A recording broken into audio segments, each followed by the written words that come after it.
India और पाकिस्तान, दो nuclear armed पड़ोसी जिनका इतिहास कॉन्फ्लिक्ट से भरा है। 1947 में पार्टीशन के बाद से दोनों देश कई वॉर्स और अनगिनत झड़पों में उलझे हुए हैं। इस लगातार राइवलरी ने दोनों तरफ से जबरदस्त मिलिट्री बिल्डअप को बढ़ावा दिया है। कॉन्फ्लिक्ट का साया अभी भी मंडरा रहा है, जो दोनों देशों की स्ट्रेटेजिक कैलकुलेशंस को आकार देता है।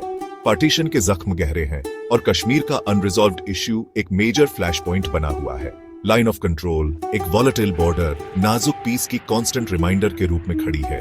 ये historical baggage India Pakistan relationship पर एक लंबा साया डालता रहता है। दोनों देश अपनी सेना पर जितने फाइनेंशियल रिसोर्सेज लगाते हैं, उसमें एक जबरदस्त कॉन्ट्रास्ट है।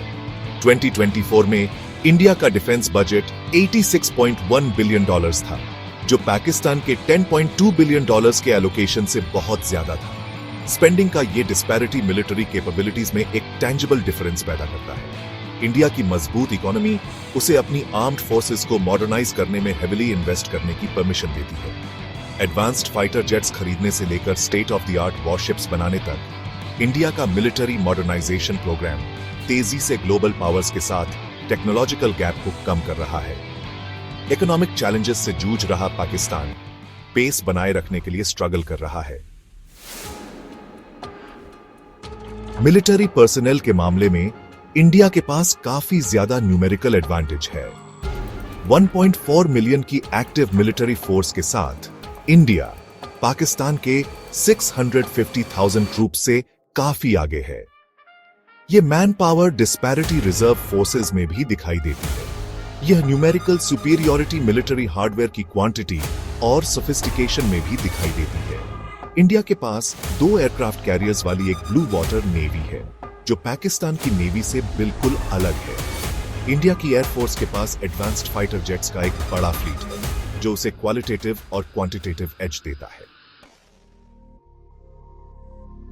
अप्रैल 2025 में पहलगाम टेरर अटैक सहित रीसेंट इवेंट्स ने दोनों देशों के बीच टेंशन को और बढ़ा दिया है। पोटेंशियल इंडियन मिलिट्री एक्शन के पाकिस्तान के एलिगेशंस ने सिचुएशन को और भड़का दिया है।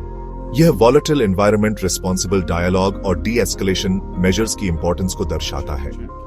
कॉन्फ्लिक्ट का साया इस रीजन पर मंडरा रहा है और दोनों देश एक सिक्योरिटी डिलेमा में फंसे हुए हैं, जहां इंडिया अपनी बॉर्डर्स को सिक्योर करना और रीजनल पावर दिखाना चाहता है, वहीं पाकिस्तान परसीव्ड इंडियन एग्रेशन का मुकाबला करने पर फोकस्ड है। जब तक दोनों पक्ष पीसफुल रेजोल्यूशन और कॉन्फिडेंस बिल्डिंग मेजर्स को प्राथमिकता नहीं देते, तब तक एस्केलेशन का खतरा बना रहेगा। कैटास्ट्रॉफिक कॉन्फ्लिक्ट को रोकने के लिए इंटरनेशनल कम्युनिटी को संयम बरतने और बातचीत को इनकरेज करने का आग्रह करना चाहिए।